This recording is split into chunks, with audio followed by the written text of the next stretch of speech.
I'm Hobbs, and you're watching The Underground Bunker on Bloodrock Media.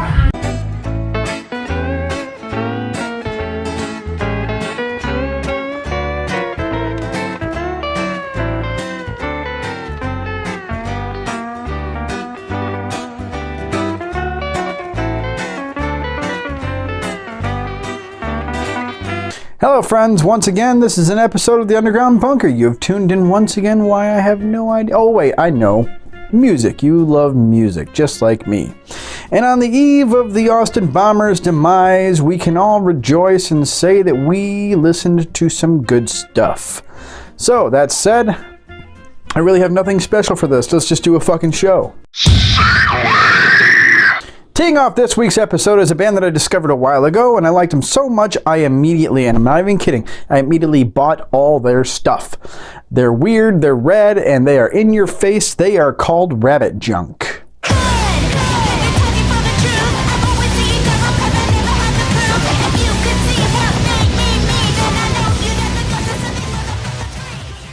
Ooh, yeah. Been meaning to talk about these guys. If for no other reason than the fact that I fucking fell in love with their fucking music.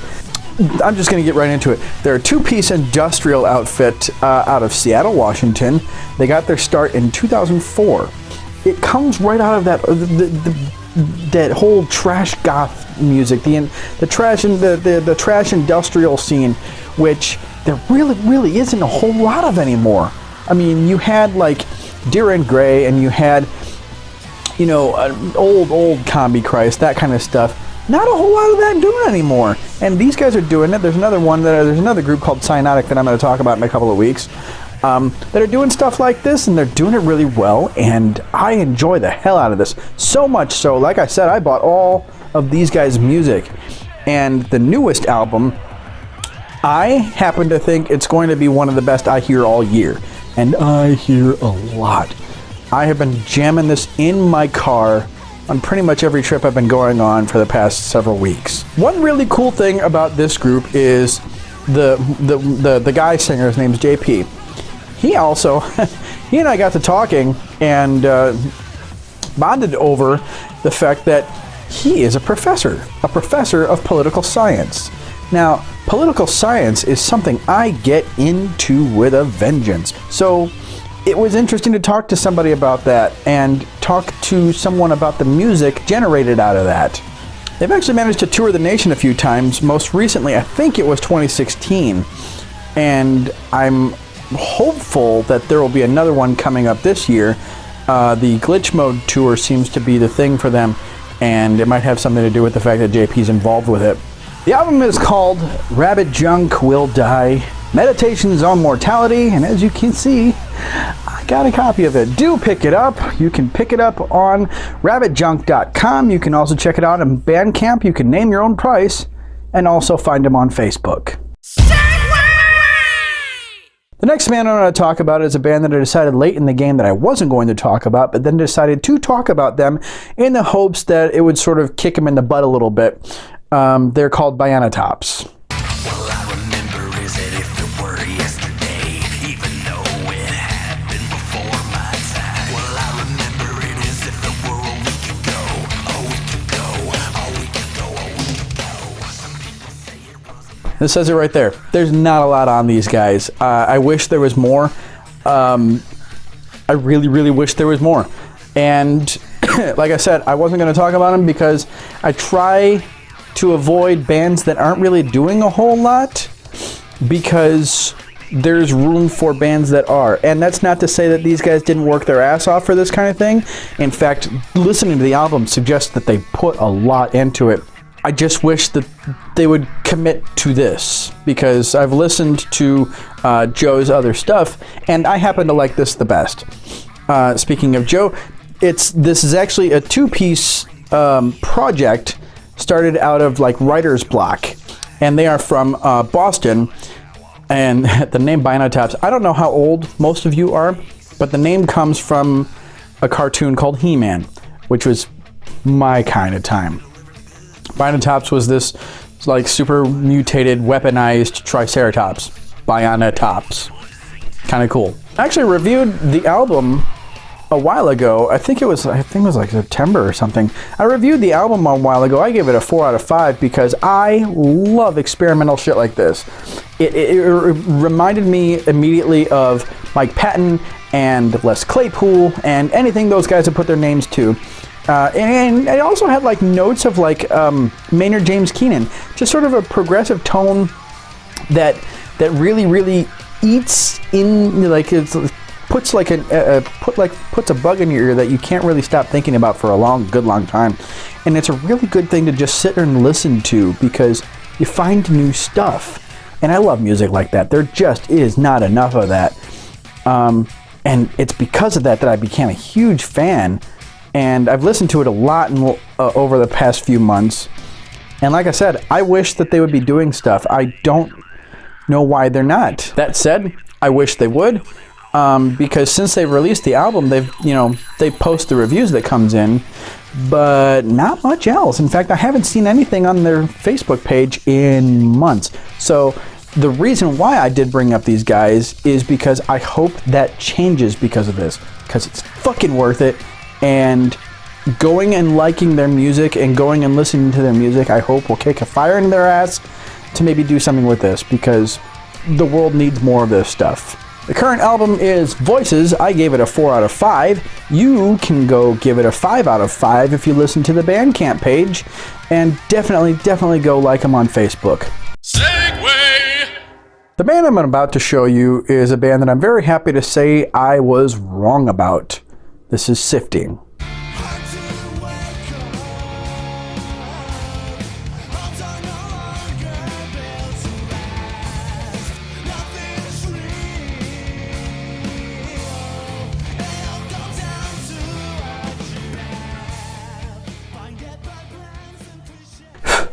I love being wrong about bands. You know, sometimes when the first time I ever heard of Dragon Force, I thought the name was fucking stupid, and I'm sure many of you agree. The second time I heard Dragon Force, the name just, it really didn't stick with me, because I'm like, oh, Nintendo cores, a bunch of blah. And then I actually heard the music, and I was blown away. Same thing with Sifting. I let my better judgment get the better. Well, you know what? I let my eyes get the better of me, because I see this band and they look like a bunch of pretty young preppies. A bunch of pretty young preppies that played football in high school. And then I heard the music, and guys, you fucking rock. You really rock. And don't ever, if some guy comes up and says, you guys sound okay, punch him in the fucking face. Now, these guys are a 4-piece rock band from LA. Now, LA, yeah, you guys might want to move, because LA sucks. But they are a 4-piece rock band that are doing okay for themselves. They got their start in 2010 and have managed to keep the same members the whole time. They've got a really kick-ass kind of prog sound. Now, and also, given their age, or their, perceived age, they look really young, like young to mid-20s. Given their age, the fact that they are as progressive as they are is really surprising, because in this day and age where, sweetie, no.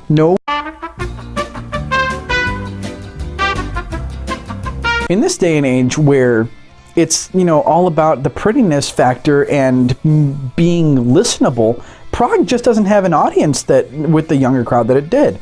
And I'm glad these guys chose the harder route, because the music is really good. They've toured the nation several times. They've got a couple things out, and it should surprise nobody that these guys found a record label in Eclipse Records. In fact, that's how I found them. I was just looking at random record labels pages, and I saw these guys, and I'm like, oh, okay, they look pretty, but I'll give them a listen, and I did, and I loved it. Now, like I said, they have toured, and they actually just finished a tour. And I hope you guys, I missed you on the last time. I hope you come back again real soon, because hitting the Midwest is something that not a lot of bands do anymore. And you guys hit Battle Creek, fucking Michigan?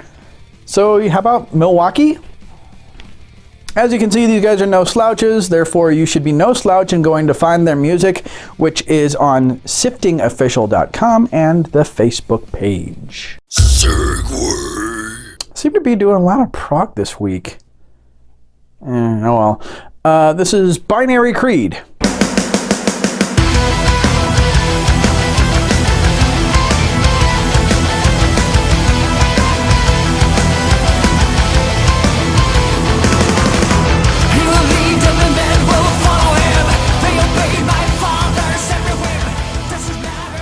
I don't know why I'm doing some of that, whatever. Anyway, so these guys are a 5-piece prog rock, prog metal, or whatever kind of genre they perceive themselves to be, out of Umeå, Sweden.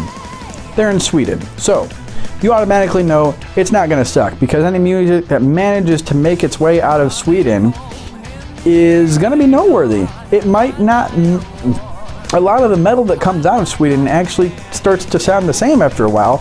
These guys do not. These guys went the prog way, and I'm glad they did, because you're not going to get a lot of that out of there. So, props to them. For a relatively young band, these guys have managed to do okay on their own so far. Several music videos, not the least of which is this one, and they've managed to get a record label out of this too, Rockshots Records, which is a European label. Not a big one, but definitely not a small one. They've got several artists, and these guys quickly became one of them after releasing Restitution, their first album. They've got 2 albums now. The latest one is called A Battle Won, which I actually reviewed several months ago on the website, bloodrockmedia.com, and I gave it a 4 out of 5. It's a damn good album. Now, not that it really means as much as it used to back in the, well, not even like 10 years ago, when we still had print media all over the place. And so not that it means a lot, but it still kind of means a lot that these guys managed to make their way into a magazine such as Power Play magazine. So props to them on that. Not a whole lot else to say about these guys. They're not touring, they're not gigging. I don't really know a whole lot about what they are doing, because guys, you need to check your emails. Safe to say that they're doing pretty well with the reviews. The album's really worth listening to, and if you should like to listen to this kind of stuff, do check out the record labels, rockshotsrecords.com, and you can always find them on Facebook. Segway! I love when I hear about music from Mexico from someone else, because that means that music isn't nearly as racist as I sometimes think it is. And that's always nice. This is Glass Mind.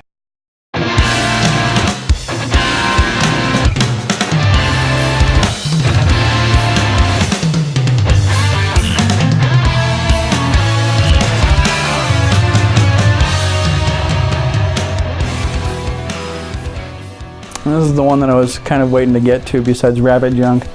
So, okay. I reviewed these guys a few months ago. The album is called Dodecahedro. I reviewed the album a couple of months ago. I gave it a really, really good score, because when I'm sitting at home and I'm listening to instrumental music, I wanted to keep my ear. And I listened to this whole damn thing, and it felt like I was listening to kind of a symphonic piece, because even though there were definitely different songs, I could get lost in it really easily, and I enjoy music like that. Sometimes it can get boring. These guys did not. It's prog rock for the sake of being prog, and certainly not being pretentious about it. And the fact that it comes out of Mexico City, Mexico, is saying something, because you would not, a lot of stuff that we get to hear in the States that comes from Mexico is death metal, and you fucking know it. For a band that started in 2005, the fact that they have managed to sort of remain under the radar is a bit, I don't know if it's on purpose, but it kind of makes me sad, because a band like this, I think the world needs to hear.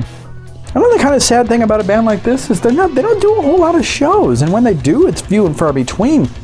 I can only imagine that they have like other bands that they're much more serious about, which is fine.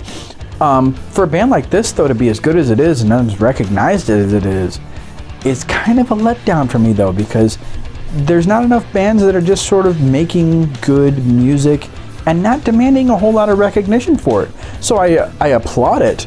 I do, however, wish that they'd get out and enjoy the party a little bit, because I, for one, would like to see something like this come to my stage.